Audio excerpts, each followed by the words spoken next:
So, andito na naman tayo ngayon. Kasi may mini vlog lang ako, konting vlog lang to about sa bakit nga ba magandang mag-invest sa gold. Diba? 14k gold, 18k gold, 21k gold, 22k gold, 24k gold, lahat ng klase ng gold. So, yun nga, pag-usapan muna natin yung about sa gold. Bakit nga po maganda, guys? Alam niyo naman kung bakit maganda, diba? Kasi, isa sa pinaka-the best na reason kung bakit maganda mag-invest sa gold ay habang tumatagal, lalong tumataas yung value ng gold. Yun ang pinakaunang dapat nating malaman.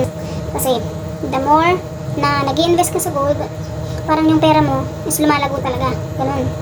So, ibig sabihin, kahit mag-invest, bumili ka ng gold, kahit mababa lang yung grams niyan, maganda pa rin yun. Kasi nga, kahit tumagal pa to sa'yo, kahit hindi mo to galawin, tataas at tataas yung value niya. So, ibig sabihin, yung pera mo, nakasafety lang.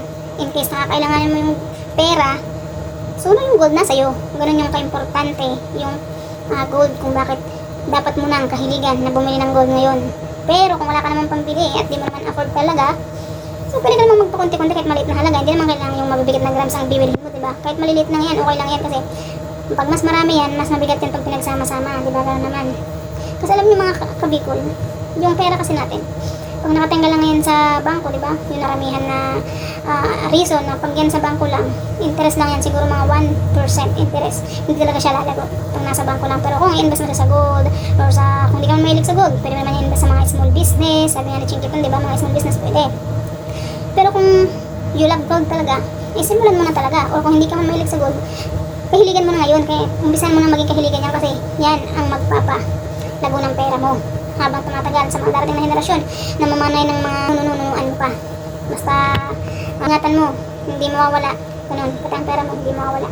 Yun yung ka-importansyahan ng gold talaga, guys. Kaya, kung ako sa inyo, mag-gold na kayo. Kasi, ngayon lalo, ang taas-taas na ng value ng gold. Grabe. Grabe na yung 18k nakita namin. Grabe, napakalaki na, di ba? Kaya, dati napakaliit pa lang nun, mga kabikol. Ngayon, grabe, sobrang tumaas talaga yung gold. Kaya nga, nakakapanghinayan din na ganun na pag kayo may pera sa bangko, tapos sa bangko lang talaga nakakapanghinayan na hindi talaga ma-invest yan, di ba? So, hindi ko naman sinabi na uubusin yung pera nyo na naka-invest sa bangko ng gold lahat. Hindi naman, siyempre, magpitira pa rin kayo ng cash pa rin natin, diba? Siyempre, kailangan may mga cash assistance tayo yan kasi sa emergency. So, ibig sabihin, pag may gold ka kasi nakatago, ibig sabihin, yung pera mo lumalago, tapos naka-safety, tapos in case na gagamitin mo, mabilis lang naman talaga yung ibenta yung gold, mabilis ibenta, isang la. At the same time, babawi mo siya kasi matutubos mo siya. Kung ano talagang marimot, tatubusin mo, tubuan mo, gano'n, diba? So, walang problema dun, guys, pag-usapang gold. Kasi, hindi mo kailangan bumili ng mga mamahaling gold na ngayon. Kailangan mo lang is magkunti-kunti kang mag-ipon ng gold mo kahit hindi yan mabigat. Yun lang, very simple lang na explanation ng gold, guys. Pero mag-ingat pa rin tayo sa mga scammer sa Facebook, sa online, dahil marami nagkaroon ng mga scammer ng mga gold na kunwari sabihin tunay pero yung pala 10k gold lang, diba? Yung 10k gold kasi, guys, is di ko sure kung gold plated yun, basta okay din yun, pang accessories, gano'n. Magaganda rin talaga kasi, grabe, parang tunay talaga.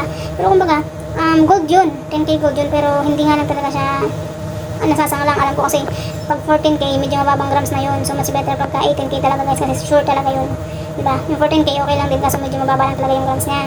So depende sa inyo, guys, basta ugaliin natin mag-ipon ng mga gold, mag-invest ng ganun kasi tumataas yung appraisal rate niya na tinatawag, tumataas yung value sa panahon na darating pa. So yun lang, guys, thank you, please watch, like, follow, share yung mga vlog natin na nandyan sa YouTube channel.